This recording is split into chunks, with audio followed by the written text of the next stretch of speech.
আকাশবাণী কলকাতা স্থানীয় সংবাদ পড়ছি সংযুক্তা সিংহ। বিশেষ খবর। প্রথম দফার লোকসভা নির্বাচনের প্রচার আজ বিকেলে শেষ হয়েছে।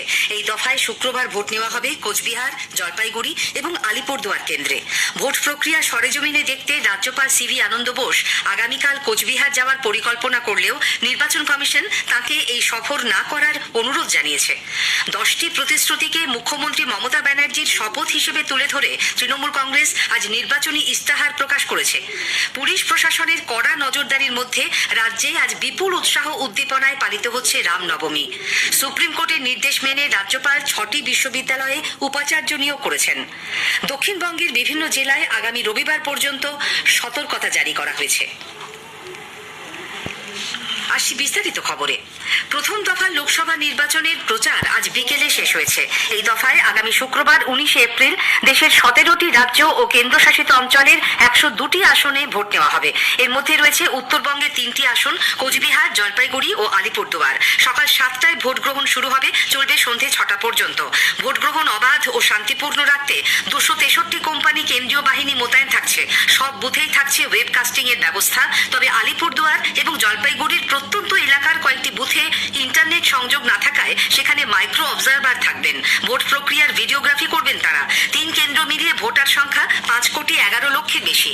কোচবিহার থেকে আমাদের সংবাদদাতা জানিয়েছেন, নির্বাচন অবাধ, সুষ্ঠু ও শান্তিপূর্ণ করতে নিশ্চিদ্র নিরাপত্তার ব্যবস্থা করেছে নির্বাচন কমিশন। 112 কোম্পানি কেন্দ্রীয় বাহিনীর পাশাপাশি থাকবে প্রায় 5,000 রাজ্য পুলিশ। কোনো অভিযোগ এলে দ্রুত যাতে সেখানে পৌঁছানো যায় সে ব্যাপারে সতর্ক কমিশন। রাজ্যে প্রথম দফার লোকসভা ভোটের দিন রাজ্যপাল সিভি আনন্দ বোস কোচবিহারে থাকবেন।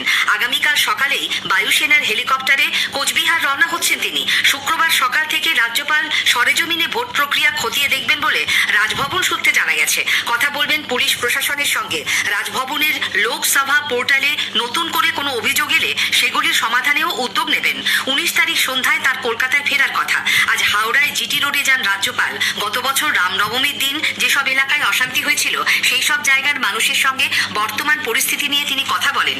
এদিকে নির্বাচন কমিশন রাজ্যপালকে কোচবিহার না যাওয়ার অনুরোধ জানিয়ে চিঠি পাঠিয়েছে। কমিশনের বক্তব্য, প্রোটোকল অনুযায়ী রাজ্যপাল জেলা সফরে গেলে তাকে অভ্যর্থনা করে থাকেন জেলা শাসক ও প্রশাসনের পদাধিকারীরা। কিন্তু নির্বাচনের সময় ভোটের কাজে তারা ব্যস্ত থাকবেন, তাই রাজ্যপালকে কমিশন এই সময় কোচবিহার সফর না করার পরামর্শ দিয়েছে বলে মুখ্য নির্বাচনী আধিকারিকের দপ্তর সূত্রে জানা গেছে।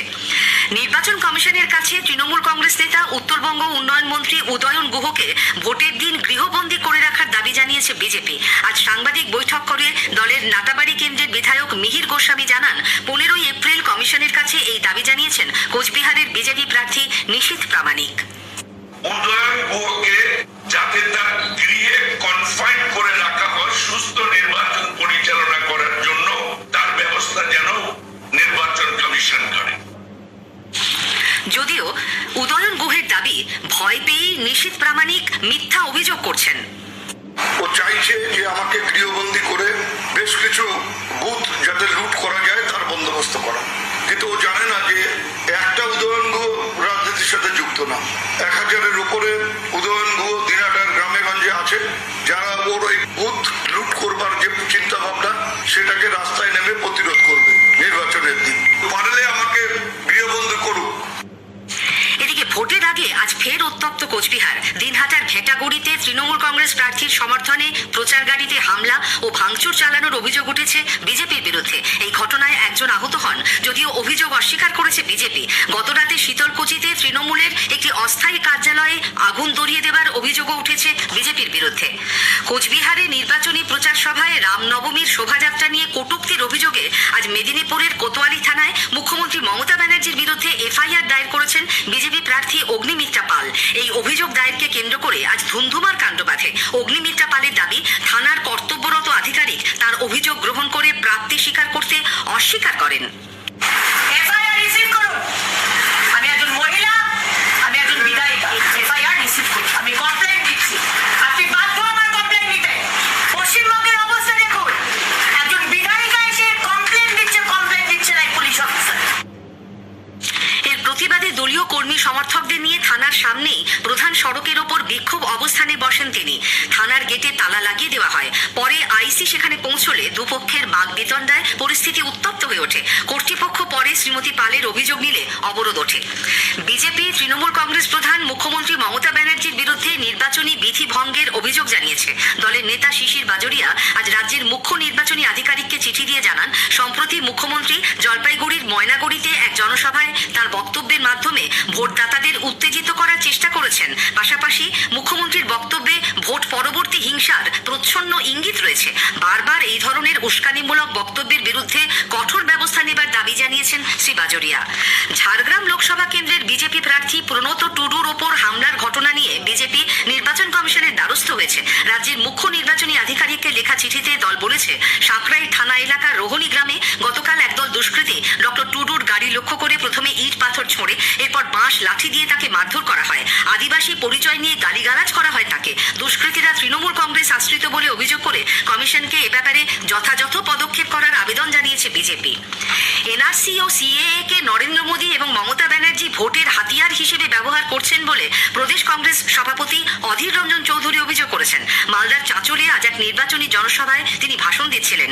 মালদা উত্তরের বাম সমর্থিত কংগ্রেস প্রার্থী মুস্তাক আলমের সমর্থনে আয়োজিত এই জনসভায় উপস্থিত ছিলেন দুটি দলেরই নেতৃবৃন্দ।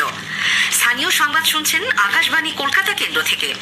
এনজি নারেগার জব কার্ডধারীদের 100 দিনের কাজের গ্যারান্টি ও তাদের দৈনিক মজুরি 400 টাকা করা, দারিদ্র সীমার নিচে থাকা প্রত্যেক পরিবারকে বিনামূল্যে বছরে 10টি গ্যাস সিলিন্ডার দেওয়া সহ 10টি প্রতিশ্রুতিকে মুখ্যমন্ত্রী মমতা ব্যানার্জি শপথ হিসেবে তুলে ধরে তৃণমূল কংগ্রেস আজ নির্বাচনী ইস্তেহার প্রকাশ করেছে। প্রথম দফার ভোটের মাত্র দুদিন আগে এই ইস্তেহার প্রকাশ করা হলো। আজ কলকাতায় তৃণমূল ভবনে ইস্তেহারের মূল বিষয়গুলি সাংবাদিকদের সামনে তুলে ধরেন রাজ্যের প্রাক্তন অর্থমন্ত্রী অমিত মিত্র।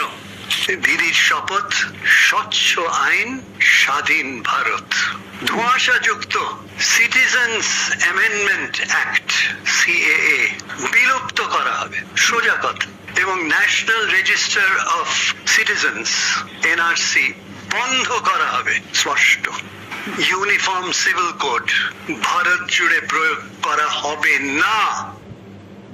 উত্তর 24 পরগনার বারাসাতের বিদায়ী সাংসদ তৃণমূল কংগ্রেস প্রার্থী ডাক্তার কাকলি ঘোষ দস্তিদার আজ দুর্ঘটনার কবলে পড়েন। মধ্যম গ্রামের দিগবেরিয়ায় নিজের বাড়ি থেকে বেরিয়ে পার্টি অফিসে যাওয়ার পথে একটি গাড়ি দ্রুত গতিতে এসে তার গাড়িতে ধাক্কা মারে এবং তাতে তিনি মাথায় চোট পান বলে নিজেই জানিয়েছেন প্রার্থী। বারাসাত জেলা হাসপাতালে তার মাথায় সিটি স্ক্যান এবং পায়ে এক্স রে করা হয়। এটি নিছকই দুর্ঘটনা না অন্য কিছু তা খতিয়ে দেখছে পুলিশ। একজনকে আটক করা হয়েছে বলে খবর। পুলিশ প্রশাসনের কড়া নজরদারির মধ্যে রাজ্যে বিপুল উৎসাহ উদ্দীপনায় আজ রামনবমী পালিত হচ্ছে। কলকাতার উপকণ্ঠে নিউ টাউনে রামনবমীর বর্ণাঢ্য শোভাযাত্রার সূচনা করেন বিরোধী দলনেতা শুভেন্দু অধিকারী। দক্ষিণ দিনাজপুরের বালুরঘাট, গঙ্গারামপুর, বুনিয়াদপুর সহ বিভিন্ন এলাকায় এই উপলক্ষে শোভাযাত্রা ও বাইক র্যালি হয়। শোভাযাত্রায় পা মেলান বালুরঘাট লোকসভা কেন্দ্রের বিজেপি প্রার্থী সুকান্ত মজুমদার। বর্ধমান দুর্গাপুর লোকসভা কেন্দ্রের বিজেপি প্রার্থী দিলীপ ঘোষ, আসানসোলের বিজেপি প্রার্থী এস আলুওয়ালিয়াও রামনবমী শোভাযাত্রায় যোগ দেন। ঘাটালে শোভাযাত্রায় অংশ নেন তৃণমূল কংগ্রেস প্রার্থী দেব এবং বিজেপি প্রার্থী হিরণ। বনগাঁয় তৃণমূল শ্রমিক সংগঠনের রামনবমী মিছিলে হাঁটতে দেখা যায় তৃণমূল প্রার্থী বিশ্বজিৎ দাসকে। মালদা শহরে দক্ষিণ মালদার বিজেপি প্রার্থী শ্রীরূপা মিত্র চৌধুরী, সিউড়িতে বীরভূমের তৃণমূল প্রার্থী শতাব্দী রায়, হাওড়ায় তৃণমূল প্রার্থী প্রসূন ব্যানার্জি ও বিজেপির রথিন চক্রবর্তীকেও শোভাযাত্রায় পা মেলাতে দেখা গিয়েছে।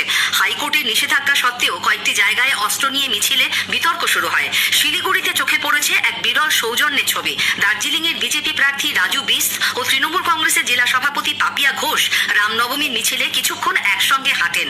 অন্যদিকে পুলিশ মিছিল আটকে দেওয়ায় বীরভূমের মোরারইয়ে ধর্নায় বসেন বিজেপি প্রার্থী দেবাশিস ধর। যাদবপুর বিশ্ববিদ্যালয়ে রামনবমী পালনের অনুমতি দিয়েও তা প্রত্যাহার করা নিয়ে শুরু হয়েছে রাজনৈতিক চাপানোতর। বিশ্ববিদ্যালয় কর্তৃপক্ষের তরফে প্রথমে একদল পড়ুয়াকে বেলা 11টা থেকে দুপুর 2টো পর্যন্ত এই উৎসব পালনের অনুমতি দেওয়া হয়, কিন্তু গতকাল রেজিস্ট্রার এক বিজ্ঞপ্তিতে নির্বাচন আচরণ বিধি বলবৎ থাকা সহ একাধিক কারণ দেখিয়ে সেই অনুমতি প্রত্যাহার করে নেওয়ার কথা জানান। এর বিরুদ্ধে বিজেপি আদালতের দ্বারস্থ হবে বলে দলের রাজ্যসভা সাংসদ শ্রমিক ভট্টাচার্য জানিয়েছেন। সুপ্রিম কোর্টের নির্দেশ মেনে আচার্য তথা রাজ্যপাল সিভি আনন্দ বোস রাজ্যের 6টি বিশ্ববিদ্যালয়ে উপাচার্য নিয়োগ করেছেন। রাজ্য সরকারের পাঠানো তালিকা থেকে বেছে নিয়েই তাদের নিয়োগ করা হয়েছে।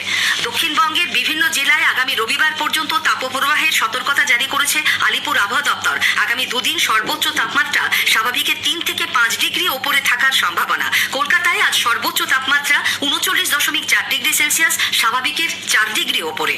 সর্বনিম্ন তাপমাত্রাও ছিল স্বাভাবিকের চেয়ে 3 ডিগ্রি বেশি, 29.5 ডিগ্রি সেলসিয়াস।